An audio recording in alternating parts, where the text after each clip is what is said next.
Oscar Piastri's title hopes were hanging by a thread, and in Brazil, they snapped. A 10-second penalty handed down by the FIA after lap 1 chaos left the Australian fuming. Inside the paddock, tensions rose fast. McLaren engineers were stunned. Leclerc was out. Antonelli furious. And Piastri? Unapologetic and demanding answers. With just 3 races left, Piastri is now trailing Norris by 24 points, a brutal swing in a single weekend that could decide the entire championship. In this video, we break down the incident, Piastri's emotional reaction, how the FIA may have mishandled the penalty, and why this could fuel a dangerous resurgence from one of F1's most composed rising stars. Oscar Piastri arrived in Brazil carrying the weight of a world title dream, and the eyes of the paddock locked on him. Just 3 races from the finish line, the margin to his teammate Lando Norris was razor-thin, and the opportunity to strike back at Interlagos was real. But everything changed in a heartbeat. Just seconds after lights out, a split-second decision turned into one of the most controversial moments of the season, and with it, the entire championship narrative took a brutal turn. The chaos erupted at turn 1. Piastri, tucked into 4th, launched an aggressive move down the inside of Kimi Antonelli. Leclerc, wide on the outside, closed in. 3 cars, 1 corner, 0 room for error. The result? Contact. Antonelli spun. Leclerc's Ferrari was crippled. And while Piastri continued with a damaged front wing, the stewards wasted no time. A 10-second penalty was issued, and with it, the FIA set fire to what was supposed to be Oscar's comeback race. Inside McLaren, the mood turned cold. Engineers scrambled to salvage strategy while Norris cruised unbothered at the front. Piastri, penalized and under scrutiny, had to reset mentally while fighting through traffic, serving time, and holding off charging rivals with fading tires. But even more damaging than the seconds lost on track was the silence from his own garage. No defense. No public statement. And in the background, whispers grew louder. Was McLaren truly backing both its drivers? And yet, Oscar didn't crack. When the microphones came out after the race, he didn't lash out wildly. He stood his ground with calculated fire. "I don't know what replays they were watching," he said of the stewards' decision. It wasn't just frustration. It was defiance, a rare public display of fury from one of the paddock's calmest characters. A champion in waiting had been pushed, and for the first time, we saw the edge beneath the precision. Now, with just 3 races remaining, the standings are clear. Norris leads with 390 points. Piastri follows with 366. The gap is 24 points and growing. What once looked like a duel between teammates is becoming a one-sided race for the title. But that could change quickly. Because when the sport begins to feel unfair, and the underdog finds his voice, Formula One often gives us the most unexpected comebacks. This penalty might have derailed his Brazilian Grand Prix, but it may have unlocked something even more dangerous. A sharper Oscar Piastri. One who is no longer here to just prove he belongs, but one who demands equal footing, clear respect, and no more tolerance for gray areas. And as McLaren prepares for Las Vegas, the paddock knows one thing: a calm driver with something to prove is dangerous. But a furious one? That's championship material. This was only the beginning. The issue wasn't just the 10 seconds. It was what those 10 seconds symbolized. In a race where every move had been calculated, where Piastri had spent hours poring over data to perfect his start and timing, the stewards erased it all with a ruling that left more questions than answers. One move into turn 1, in conditions where grip was low and margins tight, was interpreted as reckless and not simply a racing incident. That call changed the entire shape of Piastri's Grand Prix. From the moment the penalty was announced, the strategy became survival. McLaren's pit wall had to pivot instantly. Every lap forward now had to include a silent countdown, 10 seconds that would be added to his name. Gone was the freedom to push. Gone was the flexibility to extend stints or gamble with undercuts. Piastri wasn't just racing the cars around him, he was racing a stopwatch he didn't earn. And in this sport, when your race is dictated by a judgment, the frustration doesn't stay behind the visor. Oscar's radio tone was telling. No anger. No panic. Just disbelief. "He didn't leave me space," he said calmly, referring to Antonelli. But the emotion was there beneath the surface. This wasn't just about being penalized. It was about being misunderstood.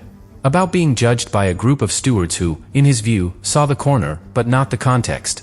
For a driver as cerebral as Piastri, who values logic and clarity, this kind of ambiguity hits hard. The bigger problem? He had no institutional shield.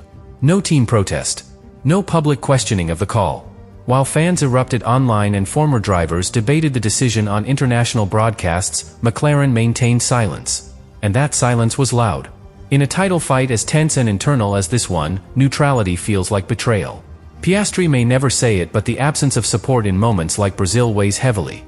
Because when the stewards act, and your own team doesn't respond, the isolation is complete. Then came the media wave. Headlines framed Piastri as reckless, impatient, the man who ended Leclerc's race. Few pointed out that Antonelli squeezed, or that the corner left no margin.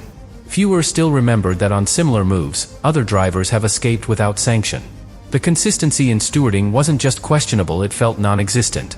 And for a driver fighting to match a teammate who enjoys louder backing and smoother momentum, this kind of scrutiny only builds. In the end, it wasn't just a penalty. It was a message, intentional or not. That in the sport's tightest title battle, perfection isn't enough. That if you push hard, if you take the risks needed to stay in the fight, the consequences may come down harder on you than others. Piastri left Brazil not just trailing in points, but carrying a weight much heavier than 10 seconds. A burden that no stopwatch can measure, but that will define how he fights the next 3 rounds. When the penalty landed, McLaren's response was swift but clinical. Piastri was told to extend his stint, keep clean air, and deliver maximum pace before serving the 10-second hit in the pits. On paper, it was the right call. But emotionally, it was a cold one. There was no visible frustration from the pit wall, no protective messaging, and no tactical protest. Just spreadsheets, tire data, and damage control. For a young driver fighting for his first title, that silence cut deep. On the other side of the garage, the contrast was striking. Lando Norris led from the front, unbothered, unchallenged, and with full support behind him. His side of the garage operated in perfect rhythm, calm, confident, and prepared to capitalize. And while no one inside McLaren would ever admit it, the tone between both engineers was hard to ignore. Norris had space to breathe. Piastri had to improvise in chaos. And that imbalance wasn't just technical, it was cultural. Inside every top team, pressure always splits the seams. In Brazil, those seams started to show. With Leclerc out, Antonelli compromised, and Verstappen climbing fast, McLaren had one car in full control of the race and another buried in damage limitation. The engineers on Piastri's side worked with discipline, but without emotion. The penalty became just another input. But for Oscar, every lap after lap one felt like a statement he wasn't allowed to make. What made it worse was the lack of visible defense. Andrea Stella, McLaren's team principal, didn't challenge the stewards. No radio messages were played out publicly. No calls for review. It left Piastri alone in the story, framed as the aggressor, without context or balance. Compare that to the way Red Bull once defended Verstappen in the tightest of disputes, or how Mercedes shielded Hamilton in controversial calls. McLaren, by contrast, stood quiet. Too quiet. And make no mistake, Oscar noticed. These moments shape careers. Drivers are taught not to speak out. But after the race, his words carried edge. He didn't deny responsibility outright, but made it clear he questioned the fairness. "I don't think it was intentional," he said of the move, but then added, "I felt I was entitled to space." That's not just an analysis.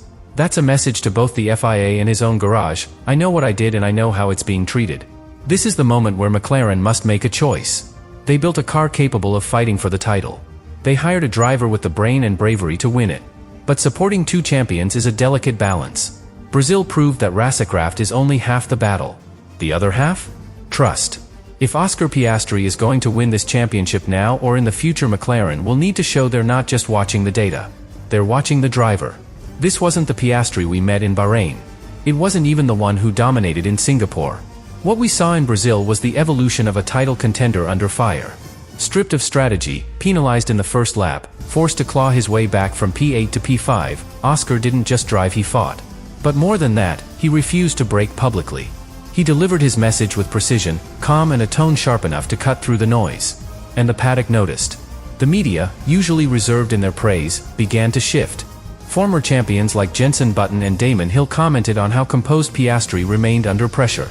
"He has that Hamilton-like control," Button said on Sky F1. "He never spirals, even when the FIA hands him a hammer blow." Even Verstappen, no stranger to steward controversy, was reportedly seen nodding when watching replays, a quiet endorsement from the fiercest racer on the grid. But it wasn't just control. It was what Piastri didn't do that defined him. No blame, no excuses, no public rebuke of Antonelli or Leclerc.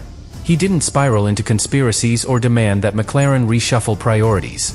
He just asked for fairness. That restraint, in a moment that would have emotionally rattled most rookies or even seasoned veterans, is what separates a fast driver from a future world champion. Brazil might end up being remembered not as the weekend that lost him the title, but as the one that announced his arrival as a complete competitor. Piastri showed the full range speed, control, and fury, but also accountability. He made a mistake, sure. But he owned it, questioned the consequences, and kept fighting. And in Formula One, that mix of character is rare. Teams remember it. Fans rally behind it. And rivals start treating you differently because of it.